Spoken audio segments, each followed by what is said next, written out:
I want to talk to you about trust and trusting God even when we don't know how. And we don't know what else to do. Today we're going to read from Genesis 42:16 in the Amplified Version. Send one of you and let him bring your brother while you remain confined, so that your words may be tested, whether there is any truth in you, or else by the life of Pharaoh. Certainly you are spies. Trust. What is the definition of trust? In Google, trust is defined as the firm belief in the reliability, truth, or ability someone or something has in someone.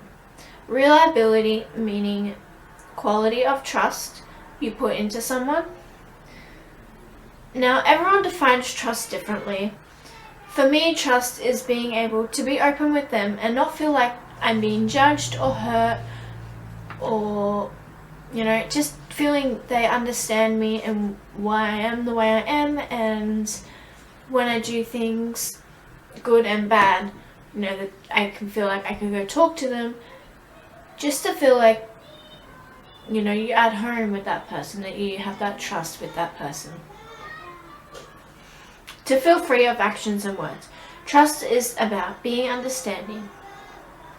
But everyone has a different definition of trust, so everyone defines it differently. Now, during the last few months with the whole coronavirus situation, trusting God has been a pretty much dependent thing. Don't you all agree? We didn't know what was happening. We didn't know when it would get better. But we needed to trust God that we will be okay.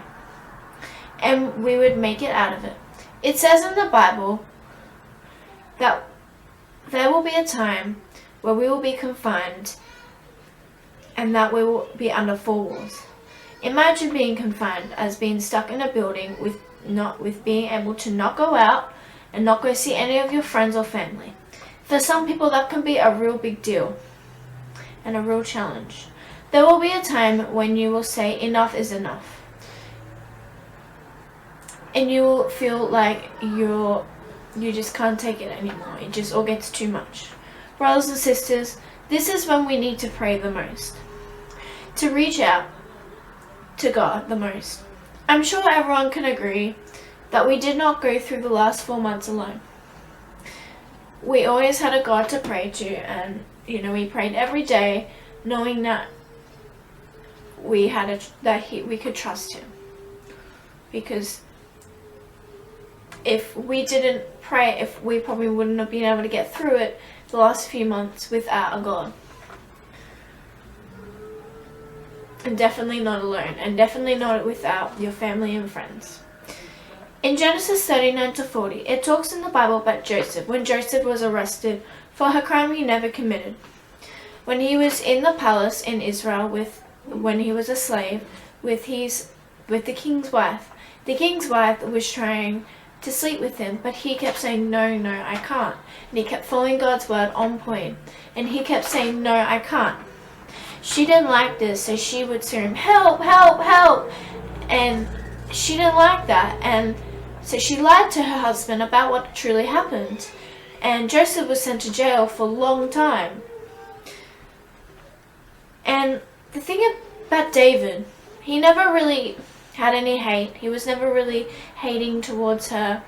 He forgave her, and he just accepted the fact that this was his life for now. And he knew that if he prayed about it, things would get better eventually, and he just kept praying every day.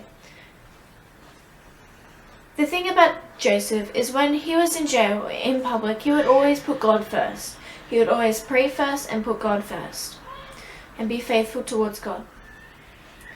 He would talk about God with his cellmates, and he always had a trust in God. When he was in his cell, imagine the pain and loneliness he must have felt being there. But he never gave up, and he always prayed, no matter how hard it got. Joseph never gave up on God, and even though he was in all this pain and he was so lonely, he kept praying every day. In our verse that we've read today, God is telling us that when we get into situations we have recently experienced. Trusting God is a very key understanding and a key need. But God is telling us, be careful not to lose your way. Be careful to what we listen to, what we say, and how we act. For me, when I feel confined or I feel stuck, I am stuck somewhere. I often feel like I'm about to go crazy. My body temperature rises and my breathing starts to peak. I start to feel like I'm going to break. Everyone is different. Everyone reacts to situations like this in different ways. During the coronavirus time, it would have been a test for many people. What we said and how we acted, we needed to watch. But it would have just been a challenge for some people being alone, because some people, they live alone, so some people will be lonely, or, it's just all different types of things and challenges that people would have undergone during that time. What we said and how we acted, we need to watch today, in the past, and in the future. Because our faith is important, and even if we never go to church, we must still pray.